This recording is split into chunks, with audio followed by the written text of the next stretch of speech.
Bio Bio Televisión, con el auspicio de Mundo Empresas. Transforma tu empresa en una hiperempresa. Mundo Tecnología al alcance de todos. Mage de Dongfeng. Vuelve a sentir la magia de manejar. Libérate del estrés con Melipaz, tranquilizante natural de NOP Laboratorios, pinturas y adhesivos Lanco. Llegó la nueva forma de pintar con despacho en 24 horas. Presentan comentarios de Tomás Mochiati. ¿Andas acelerado? ¿Te sientes más irritable y alterado? ¿Te cuesta dormir bien? Tranquilízate naturalmente con Melipaz, que calma la ansiedad, relaja y reduce el estrés. Libérate del estrés con Melipaz. Pídelo en todas las farmacias del país. Tu negocio en manos expertas, con la fibra más premiada de Latinoamérica. Conversemos en el 600-9100-200 o en tumundo.cl/empresas. Actualiza tu negocio con la conexión del futuro.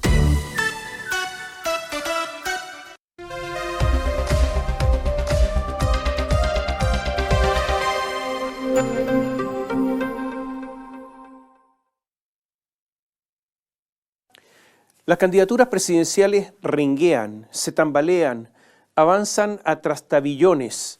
No es un misterio para nadie que la política está a la baja. El biorritmo está lento, que no tenemos grandes candidatos. Hay poco ancho, hay poca solvencia, hay poco liderazgo, hay hartos errores, esos que cometen los jugadores poco dotados, con pocas condiciones. Es simplemente lo que hay. La candidatura del oficialismo, del continuismo, vive una situación difícil, casi imposible. Hace rato que la candidata está pegada en las encuestas. En algunas incluso, Janet Jara ha bajado, como la última encuesta Plaza Pública Cadem, en que disminuyó 5 puntos.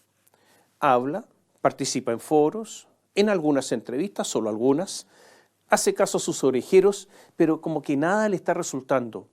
No suben las encuestas, se está quedando ahí. El peligro que enfrenta es lo que le ha ocurrido a otros candidatos, que sus huestes, que los políticos que van a la elección parlamentaria se convenzan que va a perder, que con ella no hay caso, que hacer campaña con Janet es perder el tiempo y que la dejen finalmente sola. Esto ha pasado muchas veces a candidatos de derecha e izquierda. La sensación de candidato abandonado a su suerte es una de las peores cosas que puede ocurrir porque la campaña se empieza a parecer a una especie de caminata sonámbula, a un divagar permanente, a una agonía insoportable. Consejo para Janet, no caer en esta situación. Es verdad que Jara está en una situación muy difícil, es cierto. Aunque el apoyo de Gabriel Boric es importante, el apoyo a Gabriel Boric es importante, sólido, casi incondicional, todas las encuestas lo muestran sólidamente en el 30, a veces en el 33, 34%, y estos son votos para Janet. Los números, esos números no dan para ganar. Este es el gran problema. Si los candidatos a la Cámara de Diputados y al Senado se convencen de esto, pasará lo que les decía recién. Y este ha sido un tema de las últimas semanas. Jara enfrenta este problema que es de difícil solución.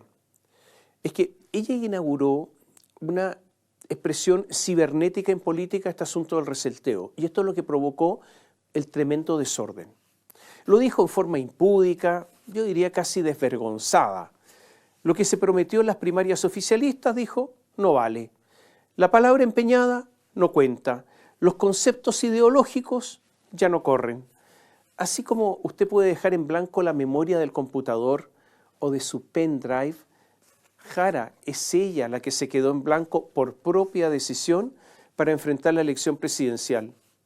Y al cierre de esta columna, todo eso seguía en blanco, como si la amnesia fuera un bien, fuera algo que hubiese que publicitar, como si la amnesia fuera un buen recurso político. Por eso le decíamos, vivimos una época de baja intensidad, de bajas competencias. No quiero entrar en eso que ya se ha dicho, que existe la posibilidad de que esto incluya un engaño en la seducción de los votantes de las primarias, porque ¿acaso no ocurre eso cuando se promete algo a sabiendas que no se va a cumplir? ¿No es eso un engaño? Y siguen las otras preguntas incómodas. ¿Quién es realmente Janet Jara? ¿La que fue o la que vendrá? ¿Cuántas versiones podrán aparecer de Janet Jara en el futuro? Y todo esto depende, como ella llama, de la correlación de fuerzas. De manera que si tuviera mucho poder por la correlación de fuerzas, ¿con quién nos encontraríamos entonces? ¿Son todas estas preguntas excesivas? No, evidentemente que no. Algo más.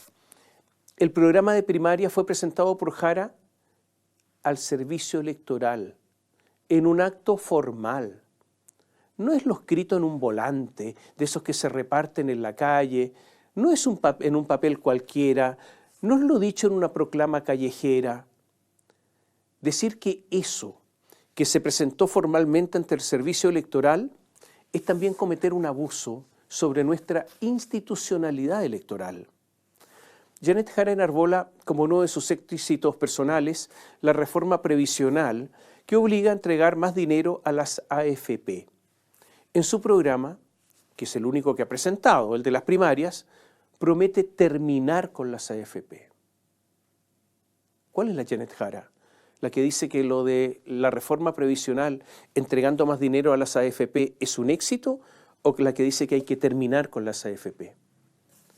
Dice además en su programa que hay que crecer aumentando la demanda interna, que tenemos que consumir nosotros mismos lo que producimos. Pero eso ya se probó en los tiempos de la Unión Popular. Algunos con memoria larga recordarán al ministro Pedro Vuskovic. El asunto fracasó. Lo que fue más sorprendente fue haber dicho, cuando la emplazó José Antonio Kast, que no pretendía nacionalizar el cobre, que no pensaba hacer eso, que no estaba en su programa. Lo acusó incluso de maletero, incluso de mentiroso. Pero después tuvo que decir que lo suyo había sido un error. Es posible que sea una demasía decir que mintió. Entonces, vámonos por las otras alternativas. ¿No leyó su propio programa? ¿O es que lo leyó y se olvidó? ¿Es que la candidata no tiene claro qué hacer ni más ni menos que con el cobre? También mencionó nacionalizar el litio y nos proporcionó la siguiente explicación. Dice que además del error, no hay ninguna posibilidad de que se nacionalice algo que además ya es nacional. ¿Qué es lo nacional? Si se refiere al cobre, está repleto de empresas privadas. Y en el litio, además de Sokimich, que es una empresa privada, pero que va a entrar teóricamente en un acuerdo con Codelco, lo explota la empresa Albemarle, que es privada. Entonces, más allá de todas las preguntas que nos hacemos, lo mínimo que podríamos pedir usted y yo, todos nosotros, es que si quiere reparar un error, no lo haga con otro error. Por eso le digo que vivimos tiempos bajos, en que todo es posible. Naturalmente que eso de los 750.000 pesos de sueldo, que ahora llaman vital, ya no corre. Es como si fuera un asunto que ya no es vital, porque ahora en el sentido de suma importancia, es que era para esa gente de las primarias, porque así los tratan, esa gente de las primarias, pobre gente, porque así se refieren a ellos, esos de las primarias. El asunto del reseteo intentó explicarlo uno de los más influyentes consejeros y amigos cercanos de Janet Jara, Marcos Barraza. Dijo: las definiciones de orden económico tienen que representar al conjunto del progresismo. Janet es respaldada por una coalición la más amplia de la historia de las coaliciones progresistas, como que si fueran mucha gente. ¿A qué se refirió Marcos Barraza? Se refirió a los partidos que apoyan a Janet Jara. A ver, le voy a contar para que no se le olvide. Partido Comunista, Partido Socialista, Partido por la Democracia, PPD, Frente Amplio, Partido Radical, Partido Liberal, Federación Regionalista Verde Social, Acción Humanista, Democracia Cristiana, Partido Popular, Partido de Igualdad. Hartos. El problema es que no tienen mucha gente. Él dijo la más amplia de partiditos. A lo mejor se me quedó incluso alguno fuera. Esta coalición enorme, como manera de explicación, se refiere entonces a este factotum Barraza. La verdad es que todos los más grandes, se lo reitero, tienen una votación pequeña por ahora. Así que eso de decir la coalición más grande es verdad en cuanto al número, pero no en cuanto a voto.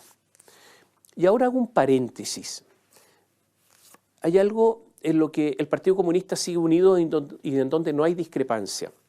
Siguen sosteniendo que actuaron correctamente al tratar de destituir a Sebastián Piñera de la presidencia de la República. En esta parte, nada que reprocharse, dicen, y por lo tanto, atención con el PC. Es verdad que en el documento ese de las primarias, esa es una especie de expresión de deseo, ese documento, una presentación de un Chile para Janet Jara ideal, sin indicar mayormente cómo se llega a ese ideal. Una especie de ensoñación, claro, para los soñadores de la izquierda dura. Tampoco es que el asunto sea tan novedoso. ¿Se acuerda del mantra, esa repetición constante? Usted la ha escuchado tantas veces, por años y años, por parte de Gabriel Boric y sus adláteres, de la frase educación pública gratuita y de calidad. ¿Se acuerda de eso? Incluso después de un largo discurso, educación pública gratuita y de calidad. Haga un ejercicio ligero, un ejercicio simple, hágalo usted ahora. Pruebe a repetirla de nuevo, usted, una y otra vez, a ver qué sabor le queda en la boca. Muchas cosas se han dicho y después no se hacen. Esta semana, Janet Jara tuvo otro traspié. Dijo que había estado a favor de 12 retiros desde los fondos de pensiones durante la pandemia. El problema es que se probó, mediante una simple exploración de sus redes sociales, que estuvo a favor del tercero también, o sea, de 3. Jara participó en el 21º Seminario Internacional de Inversiones. Aseguró que solo había apoyado el primer y segundo retiro del 10% de los fondos previsionales. Sin embargo, en 2021, la hoy carta oficialista defendió el tercer retiro previsional. ¿Qué dijo? Yo apoyé el primer retiro y el segundo retiro porque la gente no tenía que comer. En mi país a algunos se lo olvida, pero no hay que tener la memoria tan corta, declaró Jara en un punto de prensa una vez finalizado ese seminario. Y siguió Janet. Después de que llegaron las ayudas estatales, no aprobé más los retiros, principalmente porque estaba preocupada por la inflación, más no y sinceramente por el monto de las pensiones. O sea, más no y sinceramente porque estaba preocupada por el monto de las pensiones. O sea, de ahí en adelante ya no dijo, porque no le parecían justificables. Pero ocurre que en abril de 2021, y a través de un streaming en YouTube junto al diputado Boris Barrera, del Partido Comunista, la hoy opción del oficialismo explicó por qué la aprobación del tercer retiro era una medida necesaria. ¿Qué dijo Janet en ese momento? Yo creo que nadie pensó que la mejor fórmula era pagar con sus propios fondos previsionales el costo de la crisis. Pero una vez que la cesantía se empieza a producir, la suspensión del empleo, las reducciones de jornada y todas las variedades de las posibilidades de trabajo se empiezan a reducir y empieza a crecer la informalidad en el empleo, en ese sentido hoy día se ve como una gran posibilidad de esperanza de tener efectivamente un ingreso, el tema del tercer retiro. Y no lo dijo solo una vez, fue una verdadera campaña la de ella. Leo en su Twitter: en La Moneda se gastan millones en mariscos y pescados, mientras que en las calles el pueblo sigue atento al debate del tercer retiro para poder parar la olla y pagar las deudas. Hoy a las 14 horas se vota, #tercer retiro. Otra más: el gobierno obstaculiza el tercer retiro e intenta enviar más recursos al negocio de las AFP. Está bien, de nuevo. Sería un exceso, de nuevo digo, decir que Janet Jara mintió. Digamos, prefiramos, Janet olvidó. Lo que no es tolerable es que no sea capaz de dar cuenta de sus propias actuaciones, que en un tema que ella ha colocado como un tema central de su campaña, la reforma previsional, no sea capaz de contarnos cómo ha actuado en un pasado reciente. Por eso estamos en tiempo de candidatos bajos. Quedará para la anécdota que Janet no solo en esta ocasión habló, sino que también hizo, o sea, fue consecuente. Ella hizo de su cuenta sacó de su cuenta, los 3 retiros. En su caso, dudo que haya sido por necesidad, como ella dice, de los demás. Y de ese retiro de plata, el tercero, también se había olvidado. Explicación de Janet. En ese minuto puede que no me haya acordado de los detalles. Yo sé que hay un interés en dejar cosas como puestas, como que son mentiras, Pero la realidad es mucho más distinta que eso, contestó. No hemos dicho que haya mentido, hemos dicho que cayó en otros problemas. Pero agregó luego lo siguiente, ponga por favor atención. Parece que hay una tendencia a la literalidad. Yo no voy a criticar porque cada uno sabe cómo hacen los medios, pero yo no tengo ninguna intención de mentir, ninguna. Bueno, eso hemos dicho. Es probable, más que posible, probable que no mienta, simplemente olvida, pero en algunas cosas no hay derecho a olvidar. Lo raro es que ella critica lo que llama la tendencia a la literalidad. O sea, lo que ella pretende es que las cosas no se deben leer exactamente y no se deben decir exactamente por lo que dijo. ¿Qué significa literal? ¿Qué dice la Real Academia Española? Conforme a la letra del texto o al sentido exacto y propio y no lato ni figurado de las palabras empleadas en él. O sea, cuando uno le da al texto el sentido exacto, el sentido propio, eso es lo literal. Entonces, ¿qué diablo está criticando Janet Jara? ¿Ser exactos? ¿Qué critica? Mire, si usted lee el Código Civil, esa magnífica obra de Andrés Bello, ¿qué dice para interpretar la ley del Código Civil? No se desatenderá su tenor literal a pretexto de consultar su espíritu. Por eso cuando nuestros candidatos hablan, muchas veces constatamos que estamos en tiempos bajos. Algo más, y esto es un dato para que recordemos, lo que recibió la población chilena directamente al bolsillo en tiempos de pandemia, sumado a las ayudas estatales de los retiros de fondos, fue cerca entre 70 y 80 mil millones de dólares. Casi un presupuesto nacional completo. Yo no sé qué país hizo esto, pero deben ser contados con los dedos de una mano. Yo no sé si Janet Jara tiene un mínimo acercamiento a este tipo de asuntos.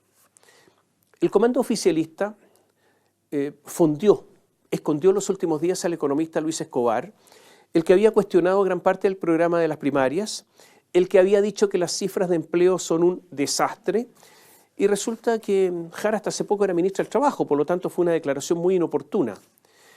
Escobar hace pocos días fue a un foro, pero como que estaba perdido atrás, intentando pasar desapercibido. Ahora se usa la palabra invisibilizado.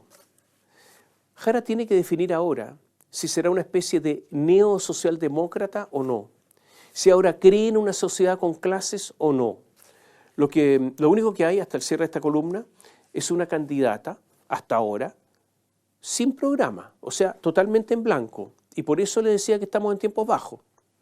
Cristóbal Osorio sostiene con razón que el problema en realidad es un problema de fondo, que la alianza de gobierno es una pegatina sin que exista una comunión mínima de ideas, que solo hay vocación para detentar el poder. A eso se deben tantas contradicciones, las que caen en lo grotesco, esto lo digo yo, de desconocer el programa que hasta hace poco enarboló. Es por eso que después de las entrevistas varias que dio el economista Luis Eduardo Escobar, desmentirlo, esconderlo, era lo necesario. Osorio recuerda que lo mismo le pasó a Carolina Toá cuando tuvieron que esconder al economista Óscar Landerreche. Esto pasa porque Jara quiere aparecer ahora como lo que no es o lo que no era. En el caso de Toá es distinto, es por la regresión que ha sufrido el socialismo democrático, es por su involución, su retroceso de la llamada renovación socialista, sometiéndose ahora al Frente Amplio y al Partido Comunista en una sumisión donde hay de todo. Mantener el poder, lo que se pueda mantener, vacío ideológico, cierta cobardía, buenismo y eso de seguir alegremente, incluso infantilmente, incluso con personas que tienen años, con ligerezas ciertas tendencias efímeras, superficiales, que algunos llaman cultura woke, aunque eso hay que precisarlo y haría para otra columna, al Frente Amplio y al Partido Comunista. Lo cierto es que no hay mayor renuncia del llamado socialismo democrático cuando se adhiere a una conducta ajena sin tener la mínima idea del programa que tendrá esa candidatura. Y esta es la demostración de la caída. Usted se habría imaginado en otros tiempos al Partido Socialista, al PPD, adhiriendo a una candidatura de un partido ajeno sin siquiera tener una línea de programa. Es triste para ellos, pero es que vivimos estos tiempos bajos, se lo reitero. Y podemos hacer otra constatación. Jara no es Bachelet. Lo intenta, se esmera, pero no le alcanza. Fíjense que Jara empezó con esto de la imagen, de lo que algunos llaman el look. El diario La Tercera cuenta que Nelson Beltrán Vera es un conocido especialista extranjero que lleva más de 30 años dedicado a la moda. Es un reconocido especialista al que le apodan el colombiano y que ha embellecido, como señala en su cuenta de Instagram, a más de 35.000 mujeres. Las pone bellas. Una de sus clientes fue la ahora candidata presidencial del oficialismo, Janet Jara. Beltrán, este colombiano, llegó a Chile en 1998 y se ha especializado en asesorar las imágenes de empresarias, de figuras ligadas al mundo político.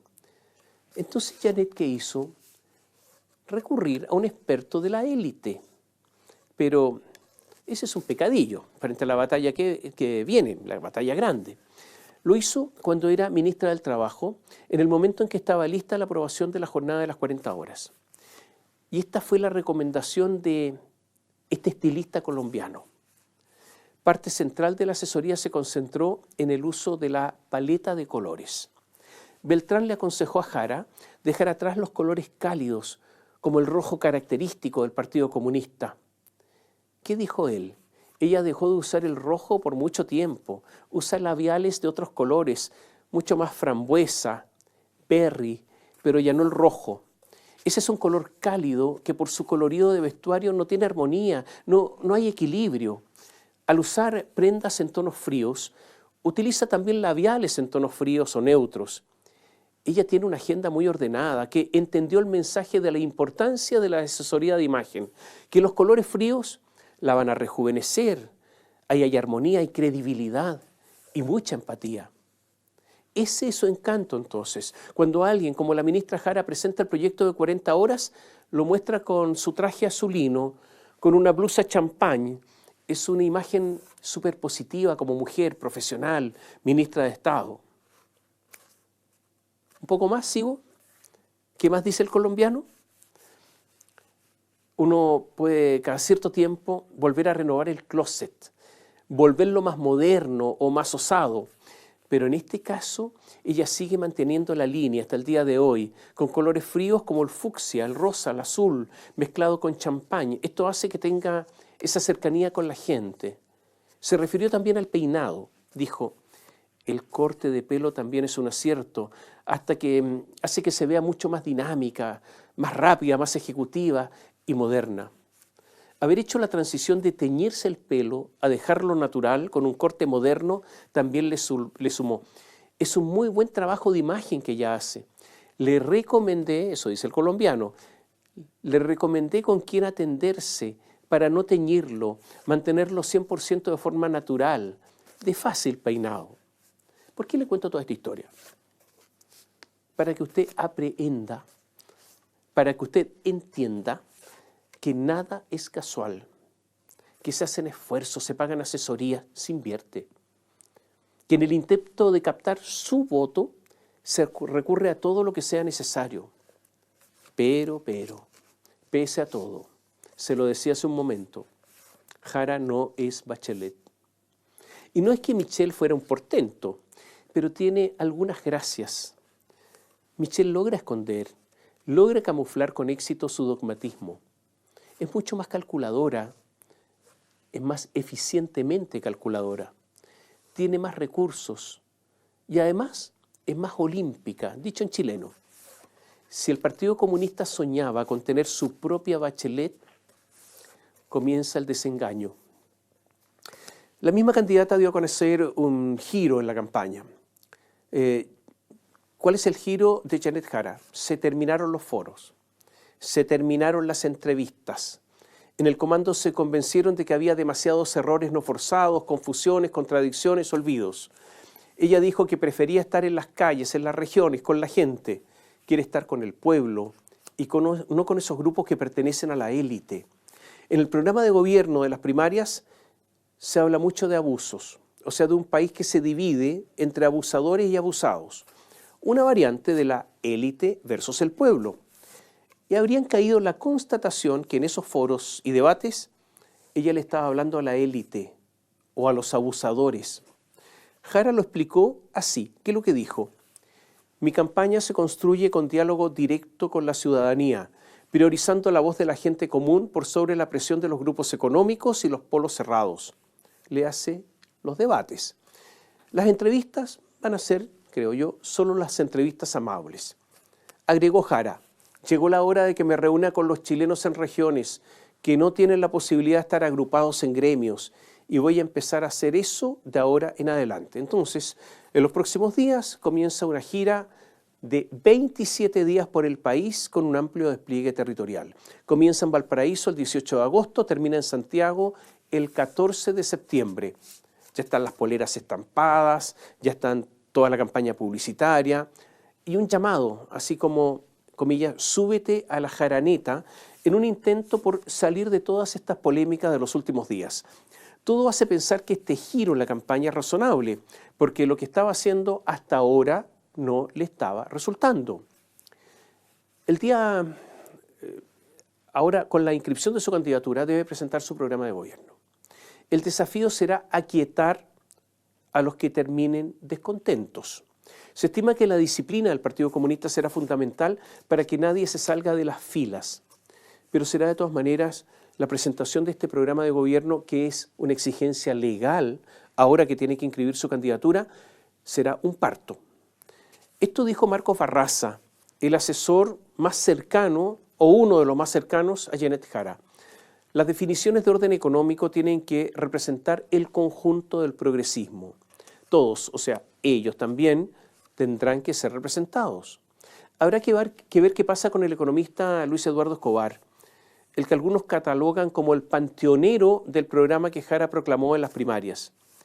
El programa que se entregará en las primarias en las próximas horas será el que marque la campaña. Hay que poner atención en el programa económico, programa de gobierno, pero también específicamente en el económico de Janet Jara.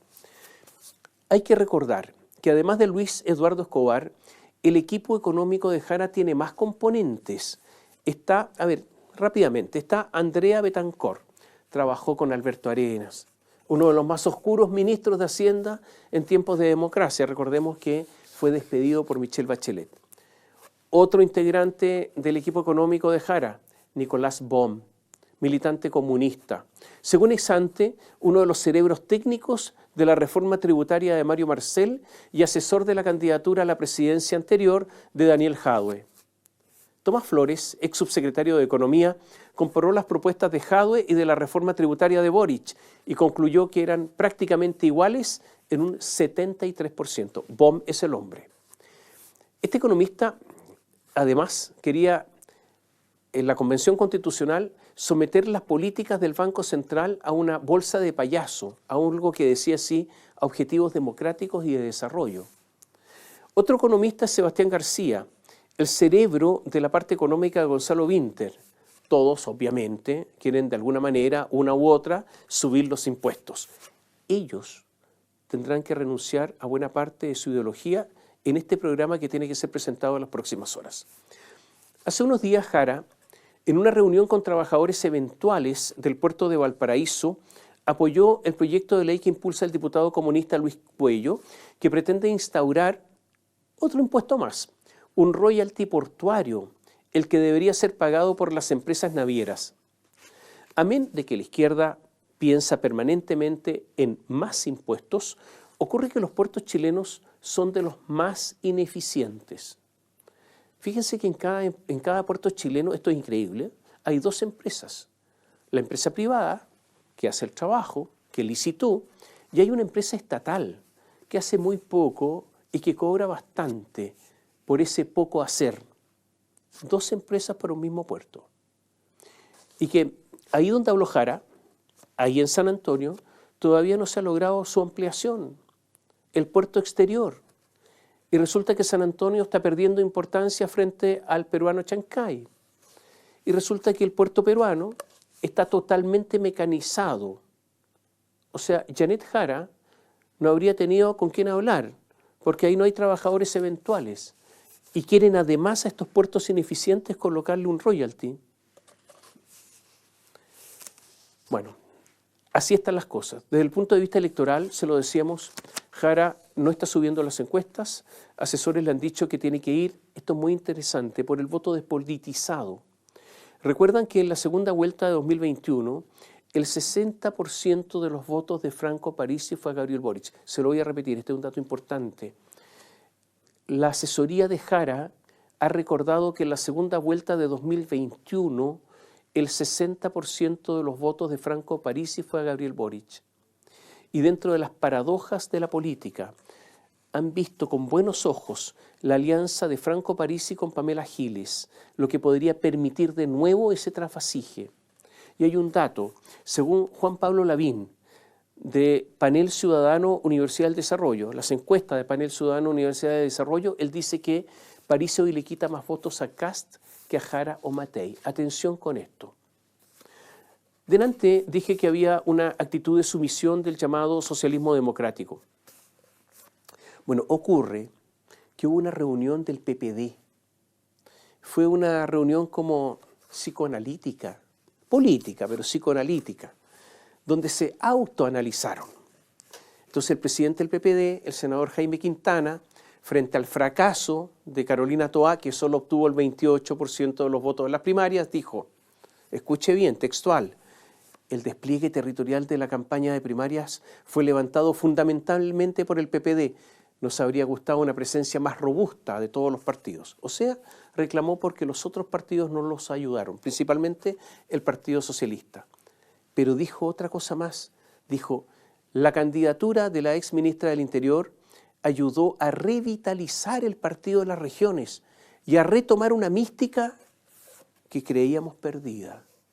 Jaime Quintana cree que el PPD revivió, que tiene mística hoy día. Y agregó, Jara representa la chilenidad y la posibilidad de seguir construyendo un país mejor para todos. Hoy es la heredera de la tradición de Elwin, Frei, Lagos, Bachelet y el presidente Boric. Yo dudo que Elwin hubiese votado por ella y Frei claramente dijo que no va a votar por ella. Raro lo de Jaime Quintana. La terapia no resultó ahí. Francisco Vidal también habló y le pido excusas porque voy a ser literal. ¿Qué dijo? ¿Por qué cresta ganamos la primaria en Las Condes, Vitacura, La Reina y Providencia y perdimos en Cerro Navia, en San Ramón y Lo Espejo?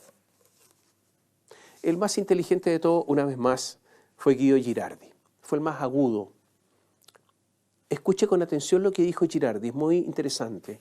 Dijo, los pobres del mundo apoyan a los Trump, a los Bolsonaro y a los Kast. No son los ricos. Antes la izquierda canalizaba la rabia, la indignación social, pero eso nosotros lo perdimos, la izquierda. Y siguió, estamos en un momento muy dramático, ya que la derecha tiene narrativa. Y se preguntó, ¿cuál es la narrativa del socialismo democrático? ¿Qué ofrecemos nosotros a la sociedad del futuro si ni siquiera entendemos lo que es un algoritmo? Y explicando la derrota de Toá, manifestó, los discursos sofisticados de Carolina, complejos, nadie los escucha. La sociedad solo va a escuchar cosas que son muy simples, muy directas, muy emocionales. Y dio a entender que su sector era también, o formaba parte también de la élite. Sugirió que hoy su sector se ha consolidado como élite. Dijo, nosotros somos la casta, como dice Milei. Entonces, claro, cuando Carolina se sitúa en la élite, el outsider ahí es Jara. Y siguió. En economía tenemos un problema. Evidentemente no es el Partido Comunista el que hoy representa la posibilidad de crecimiento económico. En seguridad, Como progresismo no tenemos grandes legitimidades, porque hasta hace poco, muy poco, nuestros compañeros comunistas votaban en contra de las propuestas de Carolina Toá. En migración, hemos tenido una pésima política migratoria. Usted concordará conmigo, lúcido y Girardi. Aquí están los problemas del socialismo democrático, de ese socialismo sometido al Frente Amplio y al Partido Comunista. Y estos son también los problemas de Janet Jara. Veremos si finalmente, además, Carolina Toá se integra al comando de Janet Jara o si sigue en su ostracismo ad perpetuam. Todo esto que dice Girardi aterriza en una polémica actual. Como todos sabemos, hoy el voto obligatorio no tiene establecida una multa. Esta multa, su existencia, se va a votar el martes próximo. Y la verdad es que ha habido muchísimas dilaciones porque vastos sectores del gobierno no quieren imponer esa multa y volver en la práctica al voto voluntario. Se ha usado como moneda de cambio dejar sin sanción a los extranjeros avecindados en Chile. O sea, para ellos, o que para ellos el voto sea voluntario. Hubo una época, cuando existía el voto voluntario, que la izquierda sostenía que los sectores más modestos económicamente, los llamados sectores populares, no iban a votar con voto voluntario, que la mayor abstención estaba ahí y que esas personas, de ser obligadas a sufragar, lo harían por candidatos de izquierda. Pero la gran sorpresa es que eso no fue así. Muchos de ellos votan por la derecha. Y a eso se refiere Girardi, a la pérdida de sentido por ahora de la izquierda. Con todo lo dicho, es importante recordar y no olvidar que todas las encuestas ubican a Janet Jara pasando a segunda vuelta y que es en la segunda vuelta donde tendrá su prueba definitiva. En la derecha está liderando con comodidad José Antonio Kast. Hasta ahora había repetido una y otra vez frases previamente hechas, memorizadas sobre seguridad y economía, y nadie lo movía de ahí. Le preguntaban por los romanos y respondía con los troyanos. Es una técnica vieja, pero una técnica que tiene límites. Esto se nota cuando un candidato necesariamente tiene que tener conversaciones exigentes, debe responder de otros temas, debe profundizar sobre estos y por lo tanto comienza a tener dificultades. O también cuando los candidatos se ven con tanta ventaja que caen en un exceso de confianza. Y ahí se salen del libreto. Y esto es lo que ocurrió con Kast. Como resulta obvio, además, Kast es hoy un blanco. Siempre va a ser blanco el que lidera las encuestas para sus adversarios, pero es un blanco para el gobierno y por eso ha sido criticado por ministros. Es un blanco para Evelyn Matei, ya que solo uno de estos dos candidatos de derecha pasará a la segunda vuelta. Son adversarios. En el 21º Seminario de Moneda Patria Investment 2025, José Antonio Kast dio a entender, y aquí está el error, a eso me refería, dio a entender que el Congreso no era necesario para gobernar, porque las leyes para eso, para gobernar, ya existen.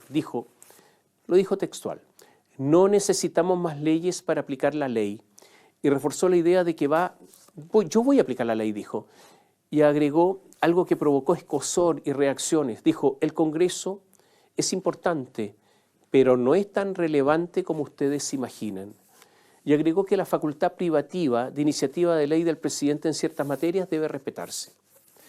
Y dijo, nosotros estamos haciendo la revisión de todas las potestades administrativas que tiene el Estado, de todas las leyes que tienen sanciones incluidas que nadie aplica. Por eso, cuando se hablaba del tema de la facilitación regulatoria, les di a la pasada el concepto de las guías ambientales. La guía ambiental no es ley, pero pareciera ser que los funcionarios se la aplican como ley a todos aquellos que están desarrollando un proyecto. La ley es la ley. Aquí no necesitamos más leyes para aplicar la ley. Es casi absurdo, dijo. Y agregó que con el estallido social hubo iniciativas legales que cayeron en el populismo y que traspasaban los límites de lo que corresponde a los parlamentarios. Habló de la salida de un juez y se refería obviamente al juez Daniel Urrutia, que a su juicio se dedicaba a legislar. Y el candidato también criticó prácticas administrativas y técnicas que, según dijo, bloquean injustificadamente proyectos productivos, como el uso de estas guías ambientales no legales que se aplican como si fueran ley. Ocurre que Kast ha sido reiteradamente calificado de ultraderecha y abrió un flanco. ¿Cuál flanco? El de las convicciones democráticas. Esto lo aprovechó Janet Jara. ¿Qué dijo Janet Jara? Lo que puedo decir es que para mí la democracia es muy valiosa.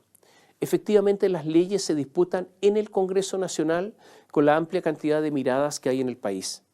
Pensar que aquí se puede gobernar por decreto de forma autoritaria me parece que es un error. ¿Qué dijo Yasna Proboste, senadora de la Democracia Cristiana?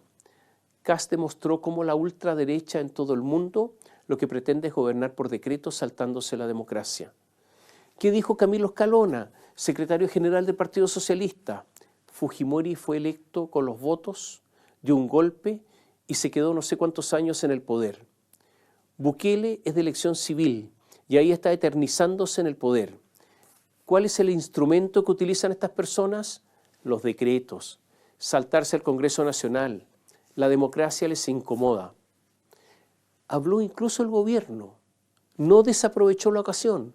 Álvaro Elizalde, ministro del Interior socialista, dijo: la frase de Kast obviamente merece ser rectificada y aclarada. Camila Vallejo, ministra secretaria general de Gobierno, comunista: no sorprende que José Antonio Kast desprecie el Parlamento.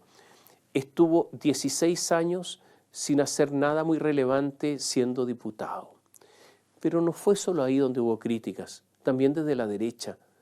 La diputada de Renovación Nacional, Jimena Osandón, dijo: hay que tener cuidado de que se empiece a instaurar que se puede gobernar por decreto, porque eso es propio de los gobiernos autoritarios, dijo. Prácticamente una declaración que podría haber sido pronunciada por el oficialismo. Y atención, en el comando de Evelyn Matei circuló una minuta. En esta minuta la idea es diferenciarse de Kast y dice en parte: una candidatura que aspira a ganar la presidencia y comprende que Chile se ordena en torno al Estado de Derecho, debe hacer el mayor esfuerzo para contar con un Congreso que le permita sacar adelante sus principales reformas y no obstaculice la gobernabilidad. Si no cuenta con un Congreso favorable, forma parte de su tarea la de tender puentes para sacar adelante su agenda legislativa. Se han aprobado en los últimos años la PGU, la Pensión Garantizada Universal, ¿no?, la Ley Aula Segura, la restitución del voto obligatorio, más de 30 reformas para la seguridad impulsadas por la derecha, como la Ley Naín Retamal, robo de madera, Ley de usurpaciones, entre otros. Si el Congreso puede crear, efectivamente dicen, el Congreso puede crear problemas, pero ningún gobierno fundado en el respeto a la República y en la libertad puede prescindir de él. Esta fue la minuta en el comando de Matei. Crítica, obviamente, a Kast. Evelyn Matei fue más cuidadosa. Dijo: el Congreso es muy importante, es muy relevante. Tengamos claro que puede acusar constitucionalmente a un ministro, a un juez de la Corte Suprema o al propio presidente de la República.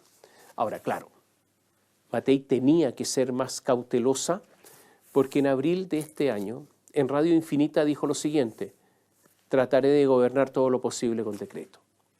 Entonces, claro, tenía que ser cautelosa.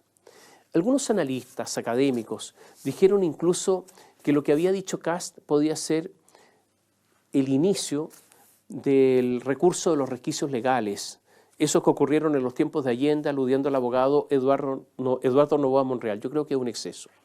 Pero veamos, la frase de Kast de que el Congreso no es importante como ustedes imaginan, no es tan relevante, es una frase mala. Porque no sabemos qué es lo que imagina Kast de lo que otros imaginan. Ya esta tautología demuestra que la frase es mala. Lo cierto es que el Congreso es enormemente relevante. De hecho, una de las controversias fundamentales fue el intento de la Convención Constitucional de eliminar el Senado. ¿Se acuerda usted? Ahora, ¿tiene razón Kast cuando dice que puede gobernar por decreto? Sí, tiene razón. Eso no es objetable. ¿Por qué? Porque en Chile los presidentes gobiernan a través de instrucciones, de simples decretos y decretos reglamentarios. Así Institucionalmente gobierna un presidente. Se lo voy a repetir, un presidente gobierna a través de instrucciones, simples decretos y decretos reglamentarios. Ahora, esto que le estoy diciendo, de verdad se aprende en la cátedra de Introducción al Derecho, en la Facultad de Derecho. Es el ABC. Los decretos del presidente de la República están sometidos a un control de legalidad por parte de la Contraloría, eventualmente a un control ante el Tribunal Constitucional, mediante recurso de protección, también en los tribunales. Y si es exento, un decreto exento, puede haber una nulidad de derecho público en un tribunal ordinario o ante la misma Contraloría se puede recurrir. O sea, hay controles. Entonces, ¿todos los presidentes gobiernan por decreto? Sí. ¿Kast dijo algo muy novedoso? No. ¿Hay diversos controles de legalidad dependiendo del caso? Sí. ¿Cuál fue el problema? Decir que el Congreso no es relevante o no tan relevante. Es muy relevante. Eso es un error. Y ahora una precisión. A ver, estamos hilando fino, ¿eh? Bajo la Constitución de 1925, los decretos del presidente de la República solo podían regular materias establecidas en la ley. Bajo la actual Constitución puede regular materias establecidas en la ley y materias no establecidas en la ley, pero siempre rigiéndose obviamente por la Constitución. El actual presidente del Consejo de Defensa del Estado, antes de estar en ese cargo, en calidad de académico, cercano al Frente Amplio, dijo que no solo se podía gobernar con decretos, sino que eso era muy moderno. ¿Se da cuenta cómo cambian las cosas? Y hay algo más. El actual presidente del PPD, el senador Jaime Quintana, dijo que en Chile regía un parlamentarismo de facto. De facto es contrario a derecho, pero que regía y él lo apoyaba además. Y eso sí que es una afrenta constitucional, por decirlo con suavidad. No hay hasta ahora ninguna reacción al respecto. Lo otro que dijo Kast ya lo conocemos, que hay leyes que no se aplican, y eso es verdad. Por ejemplo, hay leyes que no tienen reglamento, y sin el reglamento no se pueden aplicar. Doy un ejemplo, este gobierno, para no tener problemas políticos, no ha dictado, porque lo hace pero lo retira, lo hace y lo retira, no ha dictado el reglamento de la ley Uber, porque significaría sacar de la calle a un montón de gente y por lo tanto provocar más cesantía. Entonces la ley no se aplica, existiendo. También es verdad, lo que dijo Kast, que hay jueces cuya doctrina no es aplicar estrictamente la ley, sino que se abren a otras alternativas extralegales. Es verdad que algunas instituciones públicas emiten guías y se transforman en colegisladores. Es verdad que la Dirección del Trabajo recién emitió un dictamen, por ejemplo, sobre servicios mínimos, en caso de huelga, en contra de texto expreso de la ley. Y eso es una ilegalidad. Y ese funcionario, el director del Trabajo, militante del Partido Comunista, depende del presidente de la República, por lo que en definitiva la última responsabilidad es del primer mandatario. Naturalmente que todo lo que le estamos hablando tiene que ver con el sentido común, de cómo se ejercen las facultades. No está tan equivocado Kast, pero se lo reitero, minusvalorar el Congreso es un error, porque el Congreso en un régimen democrático es fundamental. Tan fundamental es que haber disminuido los quórums constitucionales, tanto de la Constitución como de las leyes orgánicas constitucionales, es un peligro. Y ese peligro solo demuestra la importancia del Congreso Nacional. Todas las encuestas indican hoy que los candidatos de las derechas derrotarían a Janet Jara en segunda vuelta. Por lo tanto, la elección presidencial está dada entre Kast y Matei en primera vuelta. Ahí se va a resolver, por lo menos con los datos de que se disponen hoy. Ahí saldrá el próximo presidente de la República, en la primera vuelta. Claro, las sorpresas existen, pero son sorpresas. Tendría que ocurrir algo inesperado. Matei, entonces, debe remontar. Ha reordenado el comando. Kast, por su parte, debe mantenerse con el riesgo de que recibirá más fuego. O sea, deberá tener cuidado en sus exposiciones. Kast, además, tiene un problema. No tiene elenco para gobernar. Sus mejores figuras van a ir a competir en el Congreso. La diferencia que tiene con Chile Vamos es que Chile Vamos sí tiene gente, sí tiene experiencia de gobierno. En Republicanos dicen que de llegar a la presidencia se dividiría en el gobierno, un tercio de los ministerios sería para ellos, republicanos, otro tercio para Chile Vamos y otro tercio para Nacional Libertario, Social Cristianos y todos los partidos que están con Kaiser. Ahora, un consejo para Kaiser, que se mantenga fuera del gobierno, si quiere ser alternativa futura. A propósito de Johannes Kaiser, se inscribió. O sea, ya es candidato formalmente, claro, debe pasar con la revisión del CERVEL, pero ya es candidato. Está marcando poco en las encuestas en todo caso. Cuando cerramos esta columna, se informó que finalmente Chile Vamos llegó a un acuerdo con Demócratas, que era la piedra de toque, respecto al desaforado diputado Miguel Ángel Calisto. Por lo tanto, hay acuerdo en lista parlamentaria entre Chile Vamos y Demócratas y Calisto va a competir como independiente al Senado por Aysén. Es una opción que puede hacer perder a la oposición un senador. Es muy importante lo que ocurrió. Pero, por otro lado, es una opción muy consecuente con los principios de probidad. Está claro que la oposición irá con dos listas que se dañarán entre ellas, Chile Vamos y Demócratas contra republicanos, social cristianos y nacional libertarios. Habrá que ver los acuerdos por omisión en las circunscripciones senatoriales binominales. Esto se resuelve en las próximas horas. Y en el oficialismo no hubo acuerdo para tener lista única. Y esta es una derrota importante para Gabriel Boric y Álvaro Elizalde, que intercedieron personalmente por la unidad. A diferencia de la derecha, en el oficialismo una lista es mucho más fuerte que la otra, la chica, que solo pretende salvar los muebles del incendio, o sea, sobrevivir. Y esto tiene importancia porque con el voto obligatorio hoy se requieren más firmas para constituir un partido, por eso están tan desesperados por tener la votación suficiente, los parlamentarios suficientes para sobrevivir, porque si terminan disueltos, constituir un partido hoy es más difícil. Y por eso es verdad que se juega en la vida. A falta de partidos fuertes en la lista, digamos, B, lo que hay que mirar el día lunes en la noche son los candidatos conocidos que logren reclutar y que pueden provocar daños a la lista principal, digamos la lista A, la de los príncipes. Jaime Mulet, presidente de la Federación Regionalista Verde Social, acusó de ofertas para cargos y de amenazas, o sea, de zanahoria y garrote para que no se fueran. Por su parte, la Democracia Cristiana está feliz porque como se fueron los de Acción Humanista, el Frente Regionalista Verde Social a la otra lista, hay más cupos disponibles, entonces les volvió el alma al cuerpo. Podrían, dicen, sobrevivir hasta la próxima elección. Hay algo que se me olvidaba. La Fiscalía Centro Norte presentó acusación contra Daniel Jadwe por 4 delitos, todos en calidad de consumados: fraude al fisco, estafa, cohecho y concursal. En el caso de fraude al fisco, consumado y reiterado, la Fiscalía pidió una pena para Daniel Jadwe de 12 años de presidio mayor en su grado medio, multa de la mitad del perjuicio causado, 8.787 unidades de fomento. Y la inhabilitación por 10 años para ejercer cargos públicos, empleos, oficios públicos, por lo tanto queda fuera de la vida política.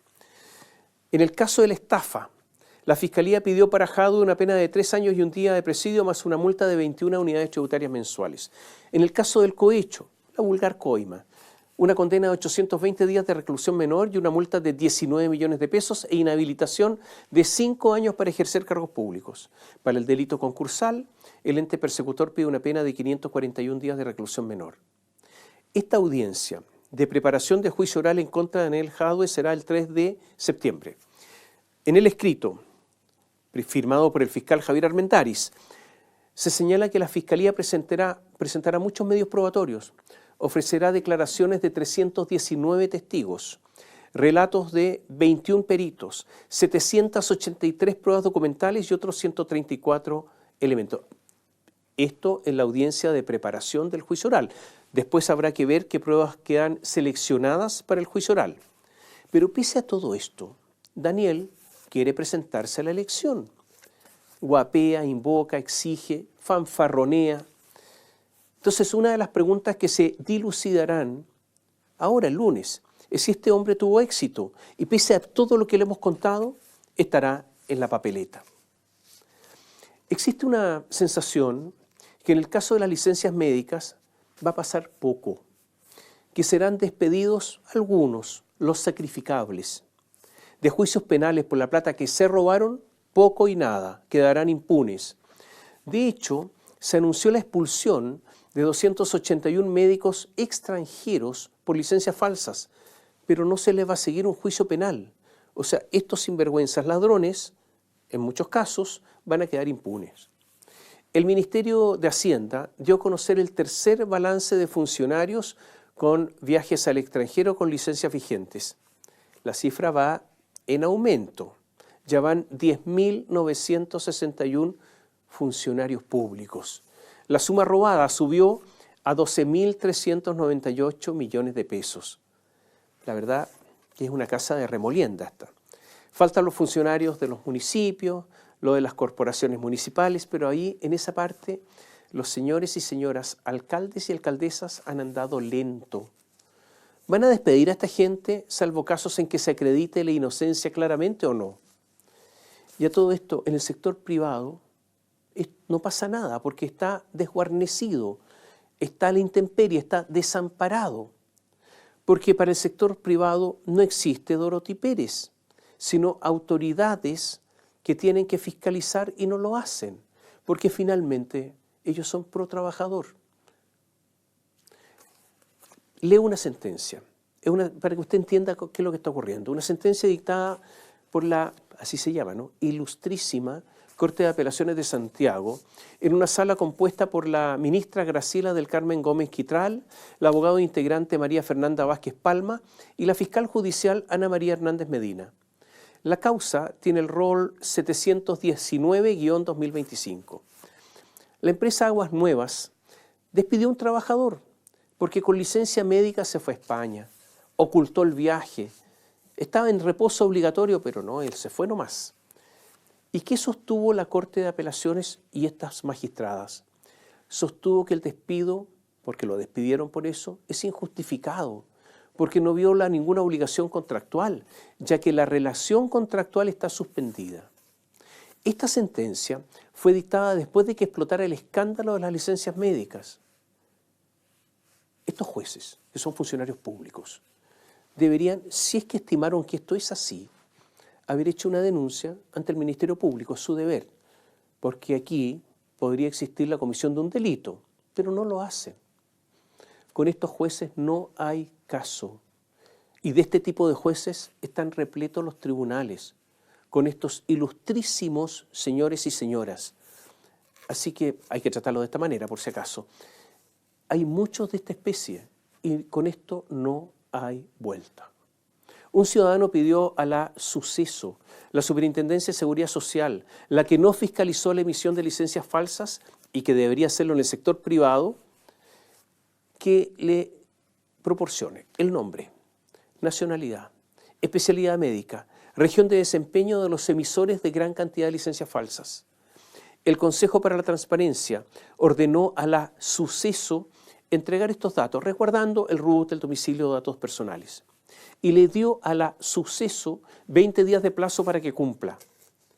Históricamente ha habido una política de resguardo y amparo a estos médicos, salvo contadas excepciones, y por lo tanto habrá que ver qué responde la Suceso a la petición del Consejo para la Transparencia. Mientras tanto, Gendarmería destituyó a 4 coroneles por viajar al extranjero con licencias. Mientras tanto, los tribunales están investigando a los que se fueron a los casinos, incluyendo jueces. ¿Se llegará de verdad a la verdad? Quedamos hasta aquí. Para la próxima columna tendremos a los candidatos inscritos, con los programas presentados. Ya sabremos cómo quedó el programa de Janet Jara, en qué se diferencian los de Kass, Kaiser y Matei, con qué armas luchará Marco Enrique Sominami. Estarán inscritas las listas parlamentarias y podemos apreciar sus límites y posibilidades. La próxima semana se vota el último proyecto importante del gobierno, el FES, sobre financiamiento universitario, en su inicio de tramitación en la Cámara de Diputados. Y sabremos si el voto obligatorio será de mentira o con multa. Hasta la próxima.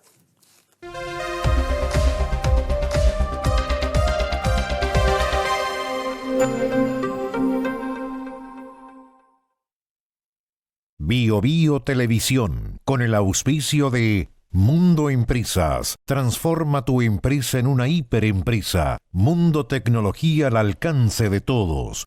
Mage de Dongfeng vuelve a sentir la magia de manejar. Libérate del estrés con Melipaz, tranquilizante natural de NOP Laboratorios, pinturas y adhesivos Lanco. Llegó la nueva forma de pintar con despacho en 24 horas. Presentaron comentarios de Tomás Mochiati. ¿Andas acelerado? ¿Te sientes más irritable y alterado? ¿Te cuesta dormir bien? Tranquilízate naturalmente con Melipaz, que calma la ansiedad, relaja y reduce el estrés. Libérate del estrés con Melipaz. Pídelo en todas las farmacias del país.